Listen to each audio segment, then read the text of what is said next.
Arturo Barriquit Las Cañas, 56-year-old, isa pong retiradong pulis na membro ng Davao City Police Office. Ako po ay pinanganak at tubong Davao City. Dito po sa gagawin kong isang public confession. Ito po ay pagsunod ko po sa kagustuhan ng Diyos at labis na takot sa Diyos, pagmahal sa bansa natin at sa sarili ko pong konsensya. Dahil po dito po nagwakas ang blind obedience and loyalty ko sa isang tao, kay Mayor Rodrigo Roa Duterte, na ngayon po ay presidente ng bansa natin. Dito po, una ko pong tatalakayin ang mga sinasabi ni Edgar Matubato. Totoo po ang existence ng Davao Death Squad o DDS. Si Edgar po ay isa sa membro namin at isa po ako sa pasimuno nito. Ang pag-umpisa po ng Davao Death Squad, before po ito nag-umpisa, sa una pong pag-upo ni Mayor Duterte bilang mayor ng Davao City, ay nag-umpisa na po kami na tinatawag ng salvaging ng mga tao. Ito po ay mga suspect na gumagawa ng krimen sa Davao about illegal drugs. Na-implementa na po namin ang personal po na utos ni Mayor Rody Duterte sa amin. Lumabas po ang pangalan na Davao Death Squad nung ni-raid namin yung isang drug den sa Bacaca Heights, Davao City.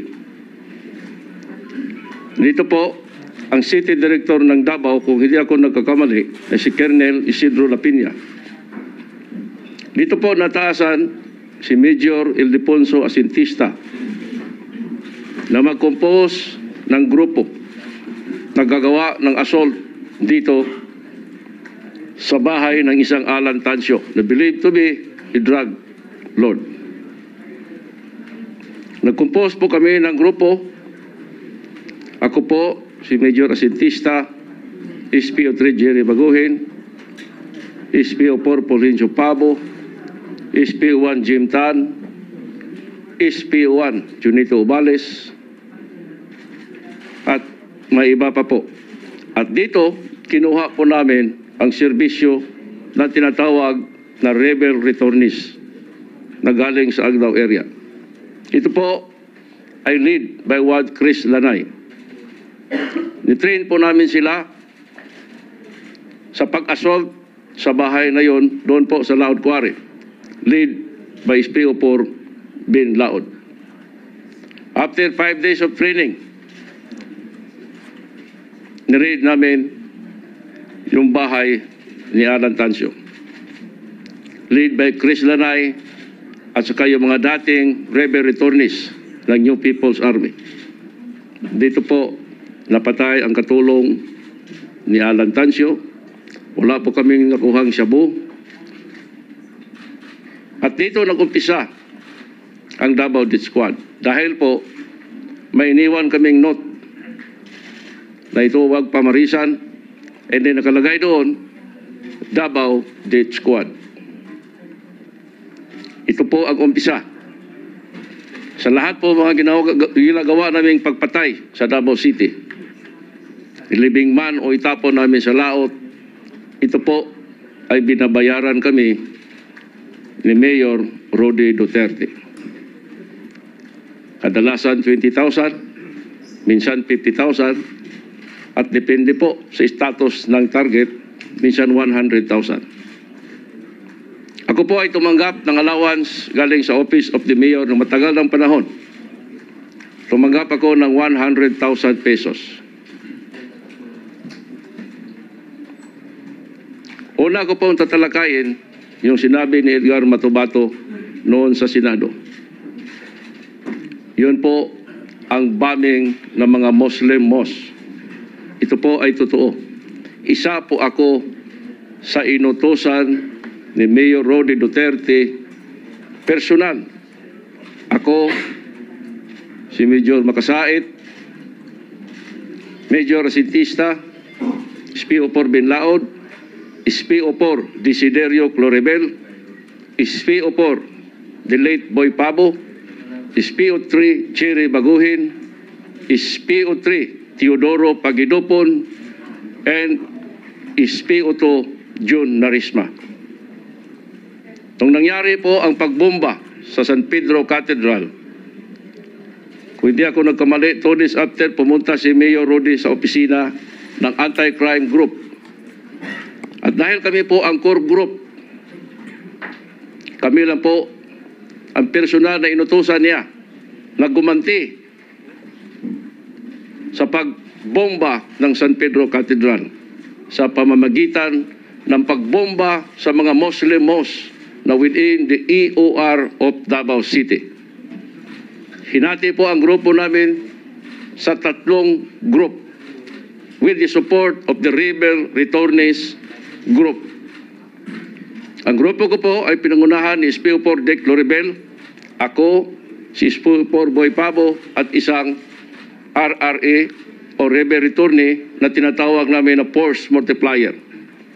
Nasahin po kami na bombahin ang Kamamara Muslim Mosque along the Diversion Road ng Davao City.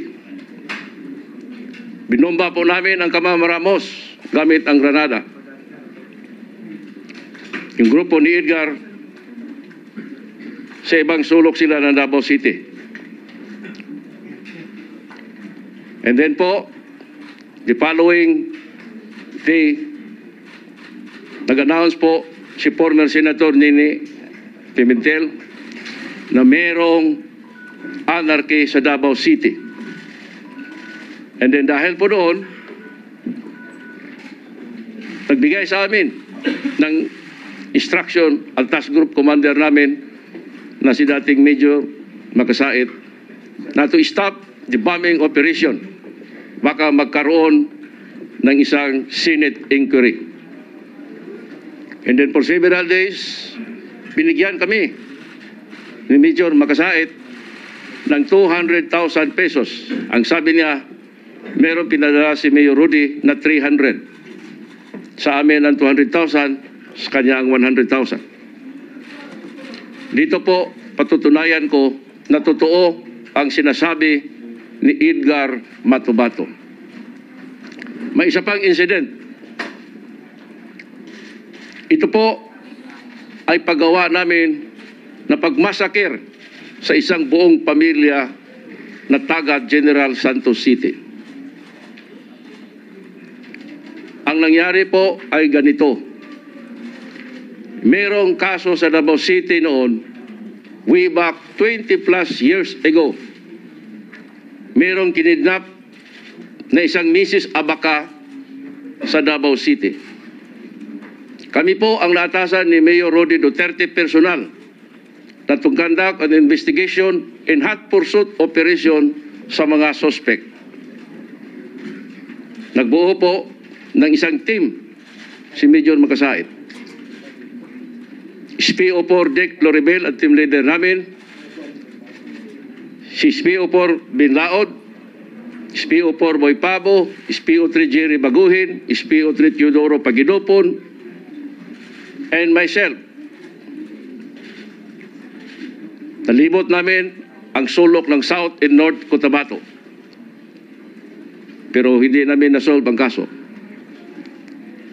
Na-release si Mrs. Abaca, kung hindi ako nagkamali, for several months. And then, for more than a month, for several months, nakatanggap si SPO4 Dick Loribel ng isang A1 information galing sa kanyang kaklase na isa ding pulis. Kaklase niya sa police schooling na taga General Santos City Police Office. Ito po ay si Inspector Patayan. ang information na natanggap niya na alam ni Inspector Patayan kung sino ang financier, sino ang responsable at sino ang mastermind pag-kidnap kay Mrs. Abaca. Personal po ang nirelate namin kay Mayor Rody Duterte ang natanggap na information ni SPO4 Dick Floribel. At instruction ni Mayor Duterte, i-follow up sa Jinsan, kausapin ang source of information.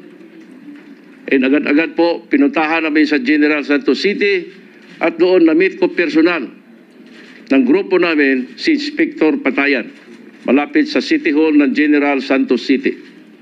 At dito, nirelate lahat ni Inspector Patayan ang sinasabi niyang A1 information. Kung hindi ako nagkamali, pagbalik namin sa Davao City, dala namin si Inspector Patayan para personally i-relate niya kay Mayor Rody Duterte ang kanyang natanggap na impormasyon.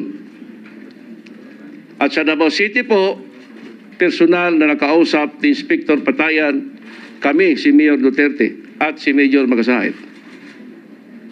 And after that, nagawa po ng operational plan si Major Magsaysay. As per approval ni Mayor Duterte, nag-order siya. Napuntahan namin ang lugar at yung sinasabi ni Inspector Patayan na mastermind o possible financier ng pagkidnap kay Mrs. Abaca, natawagin ko na lang pong siya po si Mr. Patasaha. Kung hindi ako nagkamali. Dahil po sa information ni Inspector Patayan, nakuha namin si Mr. Patasaha. Hinarang namin ang kanyang sasakyan na isang Ford Fiera type van. Kung hindi ako nagkamali, color blue. At dito, nadiskubrihan namin nakasama ang kanyang buong pamilya. Yung kanyang buntis na asawa na 7-month-old, ang kanyang anak na 4 o 5-year-old, ang kanyang manugang na 70-plus-year-old na lalaki, ang kanyang katulong na babae, at ang kanyang helper na lalaki na onboard sa likod ng sasakyan. Kinuha namin si Mr. Patasayan, ako ang nag-drive sa kanyang sasakyan, nilipat namin ang kanyang misis sa likod ng kanyang sasakyan. Nasa front, pinagitnaan namin siya ni SPO4 Bin Laod. As per order po ng team leader namin na si Dick Floribel,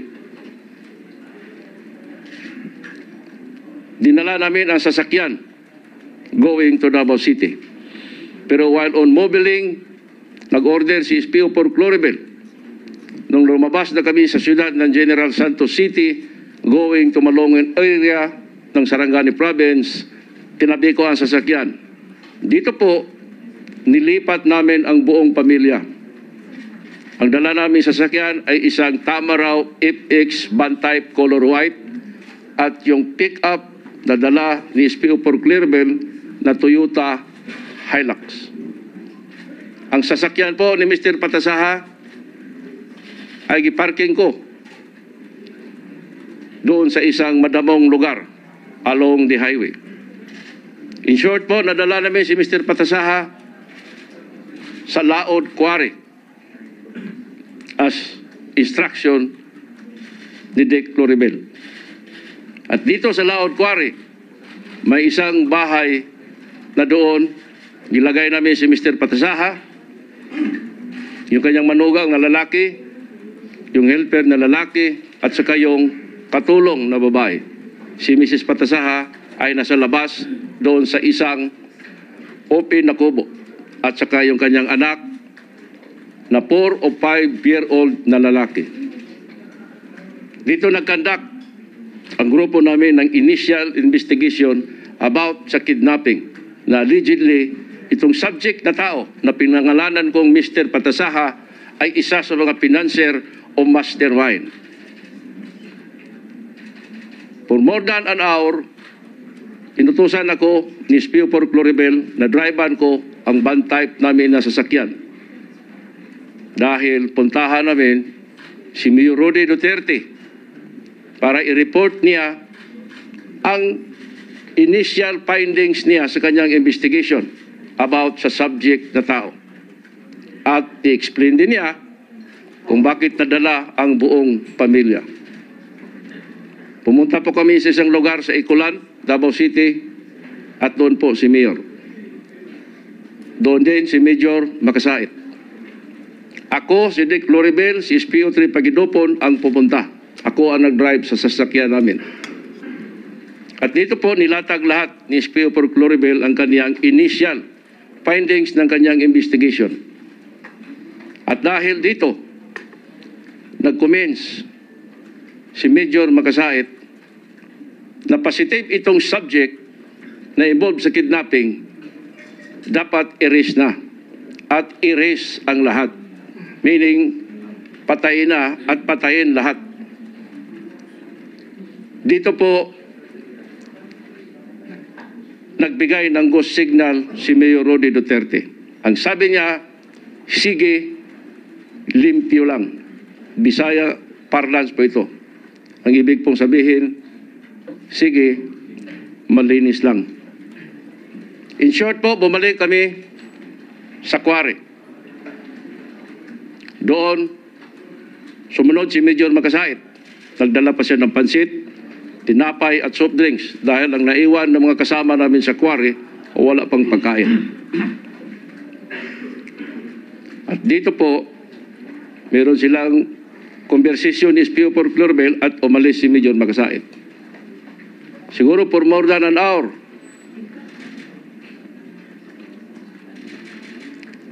Nag-confirm sa amin si SPO4 Loribel na very clear ang order ni Mayor Rody Duterte. Erase lahat. Isa po ako sa nag-protest at si SPO3 Jerry Baguhin na isa lang ang taong target natin. Bakit masama itong buntis, masama itong anak na 4-year-old, masama itong matanda at masama itong dalawang katulong na lalaki at babae. At dahil sa pag-insist ko po at walang sumuporta, hiningi ko na lang ang bata na lalaki. Nadalhin ko ito sa Butuan City at doon iwanan ko sa isang bus terminal. Sumuporta sa akin si SPO3 Jerry Baguhin. Pero isa sa grupo namin na nag-comments na paglaki ng batang iyan, makikilala pa rin niya ang mukha namin. At kami hindi na namin siya makikilala. At baka ito gagawa ng pagganti dahil inubos natin ang buong pamilya niya. Dito po, walang nagsuporta. Hindi to evil prevail. Napatay po ang buong pamilya sa harap ko using a caliber 22 with a silencer.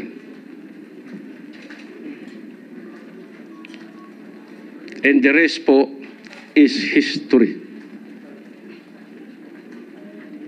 Ilang araw po ito, tinawag kami ni Major Makasait. At mayroong binigay na pabuya galing daw kay Mayor Rodrigo Roa Duterte. Isa pa pong kaso na talakayin ko sa inyo ay ang pagpatay kay John Porras Pala. Isa po ako sa gihire ni Mayor through SPO4 Sunny Binaventura, yung kanyang trusted aid and driver. Gihire ako ni Sunny sa halaga po na 3 million pesos. Dahil sabi ni Sunny, galit na galit si Mayor Rody kay John Pala. Dahil sa palagi nitong atake araw-araw sa radyo. Tinanggap ko po ang kontrata. Pinunta ko si SPO1 Jim Tan ng Santa Ana Police, Davao City. Dahil si Jim po ay may maraming tinatawag namin na players, meaning mga hitman or tirador. Sinabi ko kay Jim Tan, ng offer na kontrata ni SPO4 Sunny Buenaventura ay 2 million. Pumayag si Jim Tan. At merong binigay na 500,000 pesos na operational fund. Sa madaling sabi po, kami ang nagplano na i-assassinate si June Porras Pala. Gumawa kami ng pag-ambos kay June Pala. 2 times. 2 times din siyang nakaligtas. Dito ginamit ni Jim Tan ang kaniyang mga players na ito po ay sina Valentin Duhilag, Roland Duhilag, Alan Duhilag, at isang alias Joy. Ito po sila ay mga rebel returnees from the Mandog area ng Davao City. Nakalipas po ang ilang buwan, naglaylo kami. And then sa isang sitwasyon, nagkita kami ni Mayor Rody. May isa pong mall sa Davao City na nagkape ako. At doon po sa 3rd floor, nakita ko si Mayor Rody na naglalakad, walang security. Nilapitan ko siya at ang bulong niya sa akin sa Bisaya, unsabay na hitabo pag-ambos ninyo kay June Pala. Ang sabi ko sa kanya, I'm sorry sir. Ang sagot naman niya sa akin, take time. Ayaw pagdali. And then naghiwalay kami ng landas. For several months pa, inintroduce sa akin ni Sunny Buenaventura si Jerry Trosio. Ito po ay isang dating rebel returnees na empleyado din ng City Hall. Si Jerry Trosio po ay isa sa mga part-time bodyguard ni June Pala. I-hire siya ni Sunny Buenaventura para gawin naming intelligence doon sa grupo ni June Pala. Sa halaga po na 350,000 pesos. Pumayag si Jerry Trosio. At dito po, nagkaroon kami ng malinaw na idea doon sa weakest point ni June Pala. At sa madaling sabi po, isang gabi, nagbigay sa amin si Jerry ng impormasyon na si June Pala ay maglaro ng tungit sa kanyang kapitbahay. At dito kasama si Jerry. Ang gagawin lang niyang signal ay 2 missed calls. Nangyari po ito. Tinawagan ko po si Jim Tan. Mayroon din kaming code na it's showtime. Proceed si Jim Tan on board sa isang Toyota Tamaraw FX na 4 doors. Kasama po itong Duhilag Brothers. In short of the story, napatay si June Pala. 2 days after, binigyan kami ni Mayor Rody Duterte through SPO4 Sunny Buenaventura ng 3 million pesos. Hinati namin ni Sunny Buenaventura ang 1 million and then gipresent ko kay Jim Tan ang 2 million pesos. Binigay ni Jim Tan sa akin ang 1 million, kay Jim Tan ang 1 million para sa kanya at sa kanyang players. At for several months, kung hindi ako nagkamali, tinawag ako ni Sunny Buenaventura through cellphone, nag-advise sa akin na mag-proceed sa bahay ng girlfriend ni Mayor Rody Duterte sa Ecolan. Kasi doon, pagbigay pa si Mayor Rody ng bonus sa amin. Ang sabi ko kay Sunny, pagsama ba kami? Sabi niya, tapos na ako. Kunin mo ang 1 million mo doon. Pumunta ako mag-isa. Pumasok ako sa bahay. At doon, Sinabi ni Mayor Rudy sa akin ang 1 million. Sabi niya 1 million.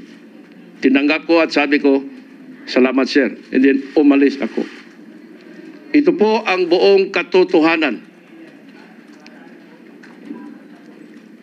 sa Pala murder case. Consider na po ito ngayon as solved. Isa ako sa nagpatay kay John Pala. Isa pa po tatalakayin ko na kaso ay ito po ang tao na pinahuli sa amin ni Mayor Rudy Duterte. Ito po ay notorious na dating sundalo ng Philippine Constabulary. Nabanggit po ito ni Edgar. Ito si John Bersabal. Samal, recorded po ito ng polis ng Samal. Dahil ang pag-aresto po namin ay covered kami ng warrant of arrest. At dito po, dinala namin siya personal kay Mayor Rudy Duterte. At dito nakausap siya ni Mayor at minura ni Mayor Rudy. Ang sabi ni Mayor sa amin, in Visayan parlance, lubaan na ninyo. Meaning, patayin nyo na yan. Dito nahirapan kami kasi na-present ito sa Kaputian Police.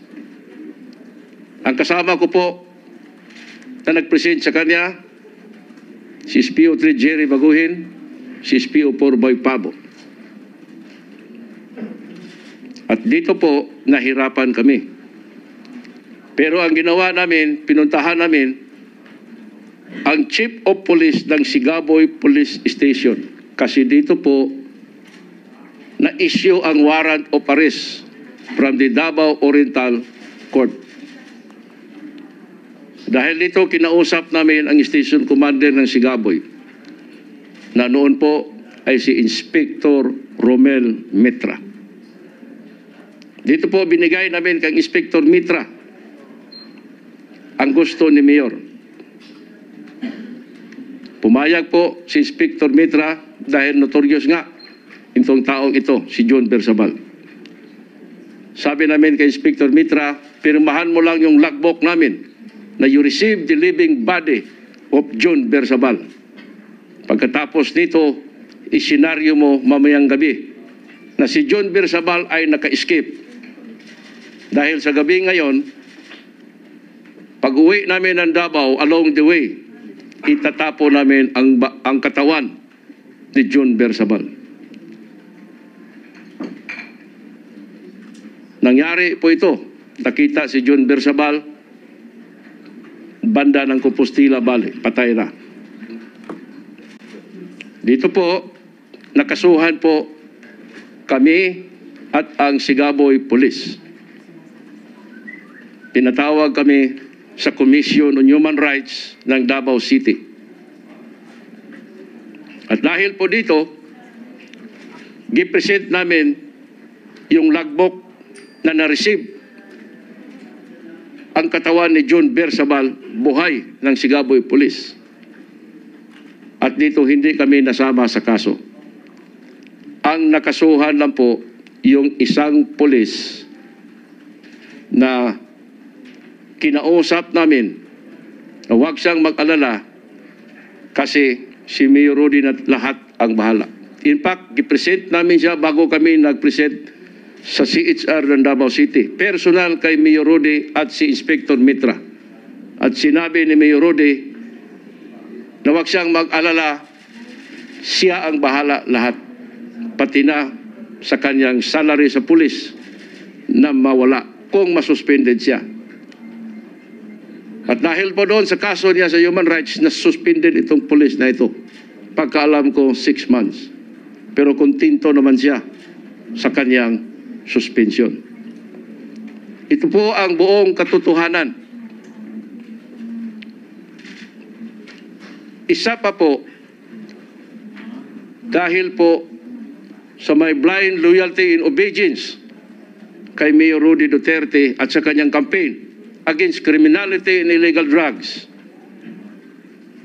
dito po nakagawa ako ng isang electoral judgment call that lead to the untimely death of my two brothers. Sila po ay involved sa illegal drugs. Gumamit ng illegal drugs at nagproteksyon. Napakasakit po ang ginawa kong desisyon. Wala po nakakaalam nito except ako lang. Alam ko ngayon, yung mga pamangkin ko na nalaman nila na isa ako sa instrumento sa pagkapatay ng dalawa kong kapatid, si Cecilio at si Fernando. Tanggap ko po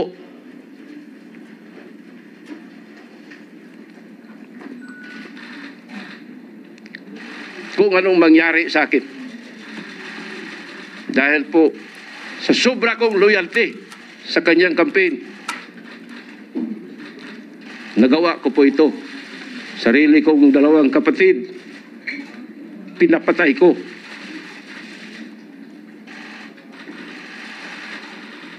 Panawagan ko po sa mga kasamahan ko sa pambansang kapulisan na hindi po solusyon ang pagpatay. Managot po tayo sa batas ng tao at batas ng Diyos. Uhusigin tayo ng konsensya natin hanggang sa katapusan ng angka natin. Kung dalahin natin ito sa libingan natin. Papatay man ako o papatayin ako, kontento na ako na nagawa ko ang promise ko sa Diyos. Magsagawa ng isang public confession. Sana po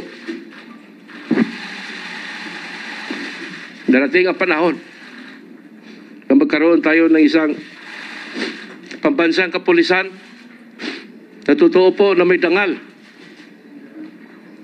maka-Diyos,